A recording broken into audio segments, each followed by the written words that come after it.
അപ്പോൾ രാവിലെ തന്നെ ചടപടയെന്ന് പറഞ്ഞ അടുക്കള പണി അങ്ങ് ഒതുക്കിയാലോ. മീൻകറിക്കുള്ള ഉള്ളി അരിയാണ് കേട്ടോ. ഈ ഉള്ളി എപ്പോൾ അരിഞ്ഞാലും എൻ്റെ കണ്ണെരിയും കേട്ടോ. ഈ ലോകത്ത് ഭൂരിഭാഗം ആൾക്കാരെ കരയിക്കാൻ സാധിക്കുന്ന ഒരു ഐറ്റമാണ് കേട്ടോ ഈ ഉള്ളിയും സവോളയും. പണ്ടൊക്കെ എന്തെങ്കിലും ജോലി ഉണ്ടെങ്കിൽ രാവിലെ തന്നെ ജോലി ഒതുക്കിയിട്ട് വെറുതെ ഇരിക്കലായിരുന്നു എൻ്റെ പണി. പക്ഷേ ഇപ്പോൾ പൊന്നപ്പനുള്ളതുകൊണ്ട് ഒന്നും പറ്റത്തില്ല.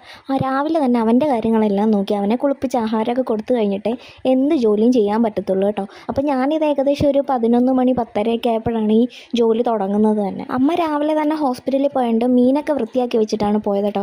അതുകൊണ്ട് കാര്യങ്ങളൊക്കെ എളുപ്പമായി കേട്ടോ. പൊന്നപ്പനാണെങ്കിൽ കുളിച്ച് കഴിഞ്ഞതാണ്ട് ഓയിൽമെൻ്റൊക്കെ തേച്ച് ഇങ്ങനെ നടക്കുകയാണ് കേട്ടോ. കുറച്ച് കഴിഞ്ഞിട്ട് വേണം അതിന് ഉടുപ്പ് നിക്കറൊക്കെ ഇട്ട് കൊടുക്കാം. നമുക്ക് മീൻകറിക്കുള്ള അരപ്പെല്ലാം കൂടെ അരച്ച് വെക്കാം കേട്ടോ. ശരിക്കും പറഞ്ഞാൽ ഈ തേങ്ങയ്ക്കൊക്കെ എന്താ വിലയല്ലേ.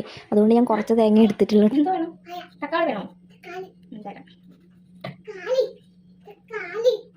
തക്കാളി കൊടുത്തു കഴിഞ്ഞിട്ട് ഇവ എന്തിനാ ശരിക്കും പറഞ്ഞാൽ കരയുന്നതെന്ന് ഇപ്പം എനിക്ക് ഓർമ്മയില്ല കേട്ടോ.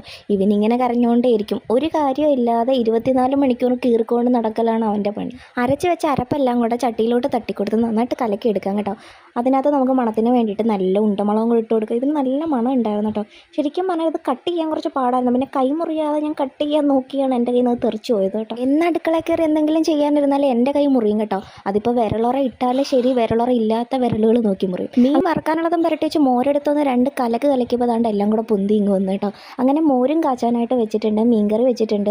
മീൻ വറക്കാനുള്ളതും ഞാൻ പുരട്ടി വെച്ചിട്ട് പാത്രങ്ങളെല്ലാം കഴുകി വെക്കുകയാണ് കേട്ടോ. ശരിക്കും പറഞ്ഞാൽ ഞാൻ ജോലിയുടെ ഇടയ്ക്ക് തന്നെ അതും കൂടെ ചെയ്തങ്ങ് മാറ്റും. അല്ലെങ്കിൽ പിന്നെ എല്ലാ ജോലിയും കൂടെ കഴിഞ്ഞ് കഴിയുമ്പോൾ നമുക്ക് ഒരു കുന്ന് പാത്രങ്ങൾ കഴുകാൻ കാണും കേട്ടോ. അങ്ങനെ നമ്മുടെ മോരും നമ്മുടെ മീൻകറിയും കൂടെ കടുകൊക്കെ വറുത്തൊഴിച്ച് കഴിഞ്ഞിട്ട് നമ്മൾ മീനും കൂടെ വറുക്കാനെടുത്ത് വെച്ചിട്ടുണ്ടായിരുന്നു കേട്ടോ. അപ്പോൾ ഇന്ന് ഉച്ചക്കത്തേക്ക് നമുക്ക് മീൻ വറുത്തതും മീൻകറിയും മോരും ആണ് കേട്ടോ. അപ്പോൾ ഇന്നൊക്കെ എത്ര ഉള്ളവരാ.